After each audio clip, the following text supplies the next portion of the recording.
Assalamualaikum warahmatullahi wabarakatuh. Kepada anak-anakku kelas 7, semoga selalu semangat dalam pembelajaran jarak jauh SMP Negeri 2 Blora. Materi IPA yang akan saya jelaskan adalah materi berikutnya, yaitu mengenai klasifikasi makhluk hidup. Oke, kita akan mempelajari tentang klasifikasi makhluk hidup. Langsung aja ya. Dasar-dasar klasifikasi. Klasifikasi itu termasuk pengelompokan. Ya, klasifikasi artinya pengelompokan makhluk hidup. Berarti makhluk hidup dikelompok-kelompokkan berdasarkan persamaan dan perbedaan yang dimiliki. Cara mengklasifikasi yang kedua adalah berdasarkan ciri bentuk tubuh atau morfologi dan alat dalam tubuh atau anatomi. Klasifikasi makhluk hidup berikutnya adalah berdasarkan manfaat, ukuran, tempat hidup, dan cara hidup. Oke, selanjutnya terdapat tingkatan takson pada makhluk hidup dari tingkatan yang tertinggi sampai tingkatan terendah, dari tingkatan yang masih universal sampai tingkatan yang spesifik. Tingkatannya adalah kingdom, itu dunia atau kerajaan, filum, bagian atau keluarga besar, klasis itu kelas, ordo itu bangsa, familia itu suku, genus itu marga, spesies itu adalah jenis. Saya ulangi lagi, dari tingkatan tinggi menuju ke tingkatan yang paling rendah, kingdom, filum, kelas, ordo, familia, genus, spesies. Selanjutnya, sistem binomial nomenklatur. Jadi, ini adalah sistem penamaan nama Latin. Setiap spesies itu diberi nama dengan dua kata dalam bahasa Latin. Kata pertama menunjukkan marga atau genus, kata yang kedua menunjukkan jenis atau spesies. Kata pertama dimulai huruf kapital, kata yang kedua dimulai dengan huruf kecil. Seperti ini contohnya. Padi. Padi itu di Indonesia, nama latinnya adalah Zea mays. Ingat, dua suku kata ya. Kata pertama harus diawali huruf besar atau kapital, kata yang kedua huruf kecil. Kata pertama ini Zea ini termasuk genus atau marga, menyatakan genus atau marga. Kata yang kedua menyatakan jenis atau spesies, diawali dengan huruf kecil. Jadi, padi itu Zea mays, memiliki nama genusnya Zea, nama spesiesnya adalah mays. Sistem klasifikasi makhluk hidup itu dibedakan menjadi 5 kingdom berdasarkan Robert H. Whittaker. Makhluk hidup dikelompokkan menjadi 5 kingdom itu apa saja? Yang pertama adalah Monera, kemudian Protista, Fungi, Plantae, Animalia. Ada 5 ya, Monera, Protista, Fungi, Plantae, Animalia. Kita akan bahas satu persatu. Monera itu meliputi semua makhluk hidup organisme yang prokaryotik. Ya, prokaryotik itu adalah makhluk hidup yang inti selnya tidak memiliki membran, tidak diselimuti membran pelindung. Bersel satu dan mikroskopis, berarti makhluk hidup yang sangat kecil. Contohnya adalah Monera itu semua bakteri dan ganggang hijau biru, cyanobactery. Misalnya apa saja? Escherichia coli, Escherichia itu marganya, coli adalah spesies, Anabaina sp dan Noctoc sp. Kemudian klasifikasi makhluk hidup berikutnya adalah Protista. Sebagian besar terdiri atas organisme yang bersel satu. Eukaryotik itu artinya adalah memiliki inti sel yang sudah bermembran sel atau sudah memiliki pelindung sel. Umumnya memiliki ciri-ciri seperti tumbuhan dan hewan. Protista contohnya adalah Euglena, Paramecium, dan Amoeba. Kalian bisa googling di Google bagaimana bentuk Euglena, Paramecium, dan Amoeba. Kita akan mempelajari makhluk hidup berikutnya adalah fungi. Fungi itu memiliki ciri-ciri eukaryotik, berarti sudah memiliki membran inti. Tidak berklorofil sehingga tidak bisa berfotosintesis. Contohnya adalah Musor, Saccharomyces, Pleuretus atau jamur tiram, agaricus, dan lain-lain. Ini kita bahas fungi dulu. Kelompok fungi. Fungi itu dibedakan menjadi 4 kelompok fungi. Yang pertama adalah Zygomicota. Contohnya adalah Rhizopus oligosporus. Itu jamur tempe. Marganya Rhizopus, spesiesnya Oligosporus. Yang kedua, contohnya adalah Rhizopus stolonifer, itu jamur roti, jamur yang digunakan untuk yang ada di roti gitu ya. Yang kedua adalah Ascomycota, contohnya Aspergillus oryzae yang digunakan sebagai jamur tape. Penicillium notatum, itu penghasil antibiotik. Kemudian kelompokannya kedua adalah Basidiomycota, contohnya adalah Pleurotus ostearus, jamur tiram. Auricularia polyrica, itu jamur kuping. Deuteromycota, contohnya adalah Sclerotium rothschild, penyebab penyakit busuk pada tanaman, dan Trichobiton, penyebab penyakit kurap. Itu adalah pengelompokan jamur atau fungi. Ada 4 ya, Zygomicota, Ascomycota, Basidiomycota, Deuteromycota. Mohon kalian bisa mengingat-ingat. Jamur tempe itu apa? Rhizopus oligosporus. Jamur roti itu apa? Rhizopus stolonifer. Selanjutnya kita akan mempelajari plantae. Plantae ini pengelompokan makhluk hidup, yaitu tumbuhan. Plantae terdiri atas semua organisme eukariotik.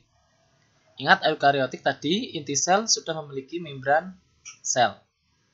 Bersel banyak, berdinding sel yang mengandung selulosa, berklorofil jelas karena untuk fotosintesis, berfotosintesis jelas, autotrof.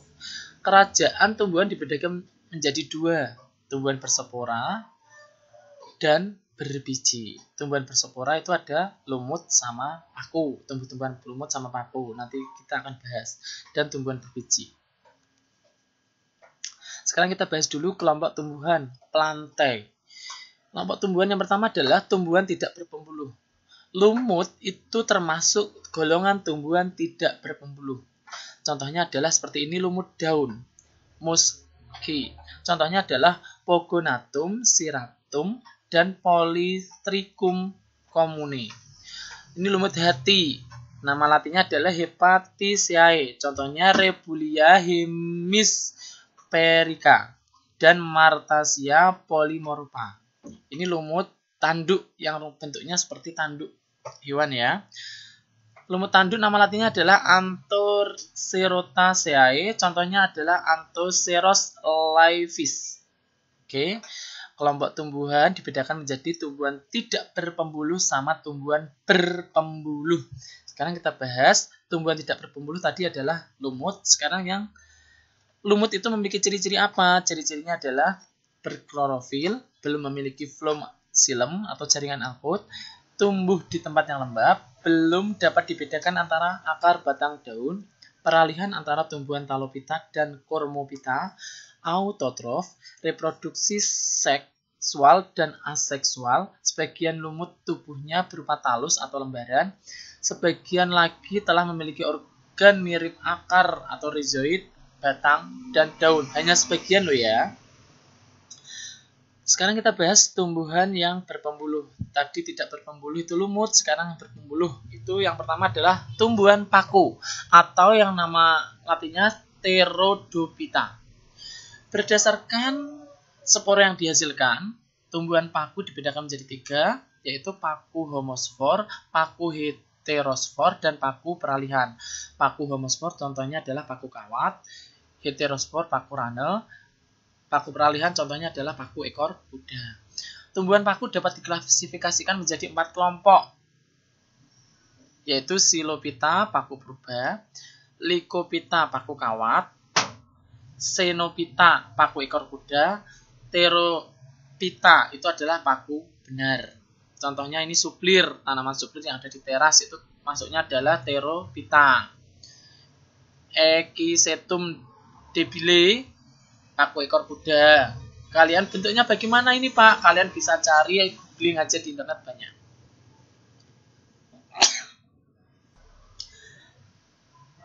Selanjutnya, tumbuhan paku itu memiliki ciri-ciri seperti berikut.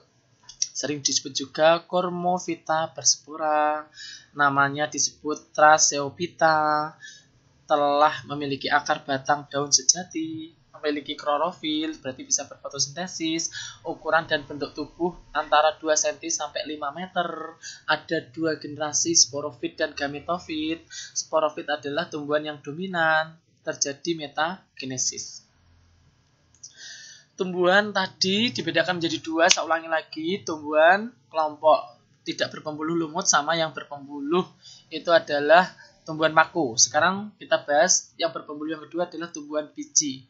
Tumbuhan biji cirinya adalah berkembang biak dengan biji, memiliki akar batang daun sejati, biji dihasilkan dalam buah dan tidak dalam buah, sperma umumnya tidak berflagel. Tumbuhan berbiji nama latinnya adalah Spermatophyta. Semua tumbuhan berbiji namanya Spermatophyta. Tumbuhan berbiji dibedakan menjadi 2, yaitu tumbuhan berbiji terbuka, Gymnospermae, contohnya melinjo. Tumbuhan berbiji tertutup itu namanya adalah Angiospermae. Contohnya adalah tumbuhan monokotil sama dikotil. Monokotil berarti ini contohnya jagung, padi, dikotil, pepaya, jambu, dan lada. Nanti kalian akan saya beri tugas untuk membedakan mana yang kelompok tumbuhan monokotil, ciri-cirinya bagaimana, mana yang termasuk tumbuhan dikotil, ciri-cirinya bagaimana. Kita akan mempelajari klasifikasi makhluk hidup yang terakhir, yaitu Animalia, kelompok hewan. Kingdom Animalia ini memiliki ciri-ciri eukariotik, berarti inti sel sudah memiliki membran, bersel banyak, tidak berklorofil sehingga tidak berfotosintesis, tidak berdinding sel atau heterotrof. Contohnya ini hewan ya. Animalia itu dibedakan menjadi 2. Pengelompokannya atau klasifikasinya berdasarkan tidak bertulang belakang sama bertulang belakang. Tidak bertulang belakang namanya avertebrata, bertulang belakang namanya vertebrata. Animalia dibedakan menjadi 2, avertebrata sama vertebrata. Avertebrata dikelompokkan lagi menjadi 2, yaitu protozoa sama metazoa. Protozoa itu bersel 1, kalau metazoa bersel banyak. Protozoa contohnya adalah ganggang alga, metazoa bersel banyak contohnya adalah Porifera, Coelenterata, Platyhelminthes, Nemahelminthes, Annelida, Mollusca, Arthropoda, Echinodermata. Porifera itu hewan berpori, hewan berongga itu Coelenterata, cacing pipih itu ini ya, cacing gilik, cacing gelang, hewan bertubuh lumak itu Mollusca, hewan kaki beruas-ruas itu Arthropoda, hewan berkulit duri itu nama dari Echinodermata. Sekarang kita bahas vertebrata, hewan bertulang belakang. Dikelompokkan lagi menjadi 5, yaitu Pisces, amfibi, reptil, aves, mamalia. Pisces itu kelompok ikan, amfibi kelompok hidup hewan yang hidup di 2 alam. Reptil adalah kelompok hewan melata. Aves adalah burung, kelompok burung. Mamalia adalah kelompok hewan menyusui. Selanjutnya, kita akan belajar tentang kunci determinasi dan dikotomi. Kunci determinasi itu apa? Kunci determinasi merupakan suatu kunci yang dipergunakan untuk menentukan filum atau divisi, kelas, ordo, familia, genus, dan spesies. Kunci dikotom adalah kunci determinasi yang terdiri atas 2 keterangan yang berlawanan dari ciri yang dimiliki suatu jenis atau kelompok makhluk hidup. Ya, kita akan lihat kunci dikotom akan kita pelajari. Nah, seperti ini kunci dikotom namanya. Terdiri dari 2 ciri yang berbeda, ya. Oke, sekarang kita akan membahas tentang ini kunci dikotom. Berarti kalian bisa memasukkan, misalkan terdapat tumbuhan itu termasuk 1A atau 2A, kalian disuruh membedakan. Ini kunci dikotomi. Misalkan Pak Alif punya harimau. Harimau itu masuknya 4A atau 4B. Kamu suruh mencari ciri-ciri harimaunya itu apa? Oh, berarti harimau termasuk 4A atau 4B. 4A ini pemakan daging, karnivora, 4B pemakan serangga. Masa harimau pemakan serangga, berarti masuknya kunci dikotominya adalah 4A. Ya. Kemudian sekarang kita akan langsung aja praktek menentukan kunci dikotomi. Ini ada soal. Sebelum menentukan kunci dikotomi ini, lebih baik kalian lihat dulu pertanyaannya. Pertanyaannya adalah tumbuhan kacang tanah. Berarti kamu mencari ciri-ciri dari kacang tanah. Oke, kita langsung ke kunci dikotominya.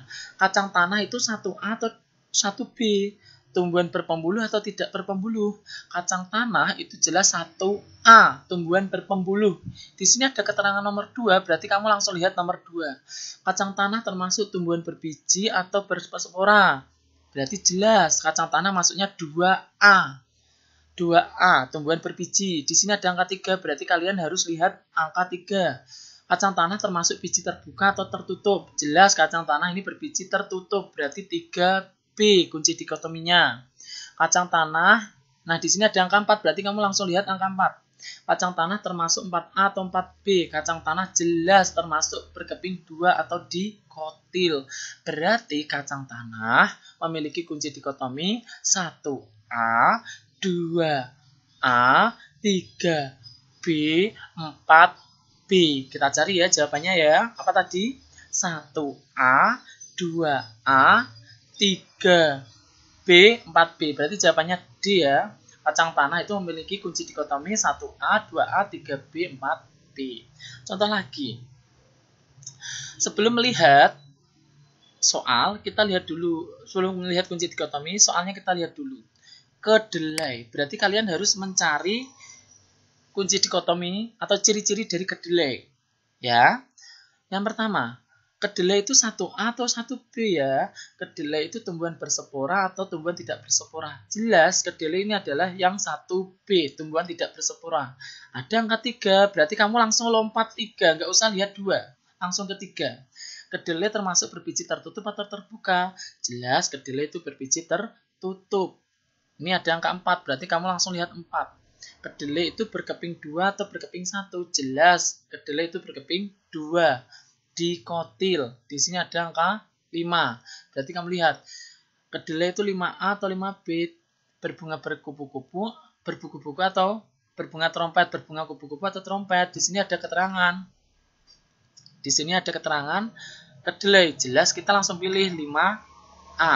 Berarti kedelai memiliki kunci dikotomi 1B, 3A, 4A, 5A. Ulangi, 1B, 3A, 4A, 5A. Berarti jawabannya adalah kunci determinasi untuk kedelai adalah 1B, 3A, 4A, dan 5A. Berarti jawabannya adalah B. Jelas ya?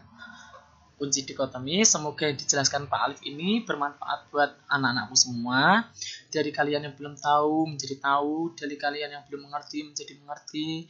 Semoga apa yang saya sampaikan adalah ilmu yang bermanfaat untuk kalian kelak di kemudian hari di tingkatan pendidikan yang lebih tinggi. Doa Pak Alif, semoga kalian selalu sukses ke depannya. Wassalamualaikum warahmatullahi wabarakatuh.